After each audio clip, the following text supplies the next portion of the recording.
ദേവിയാകുന്നൊരു കാളി, ചന്ദ്രകലാധരിയാകുന്ന കാളി.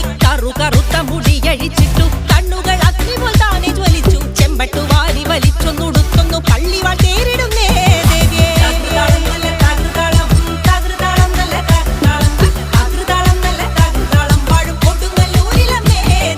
പള്ളിവാളെവിടുണ്ട് എന്നായി ചോദ്യം. കാരിക വീരന് ഇന്നല്ലോ അന്ത്യം. നൈതുടൻ കൈലാസനാഥൻ പറഞ്ഞു, ആളെ വിഴുങ്ങുന്ന കുട്ടി പിശാച്. പള്ളിവാളിൽ നിന്നു കാവല നിത്യമിരിക്കുന്നു ഭദ്രകാളി ദേവി.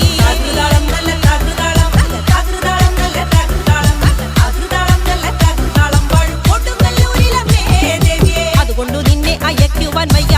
അതു കേട്ടു ശ്രീഭദ്രമെല്ലെ ചിരിച്ചേ. പള്ളിവാൾ തെന്നിങ്ങെടുക്കും ഈ കാളി പിശാച്.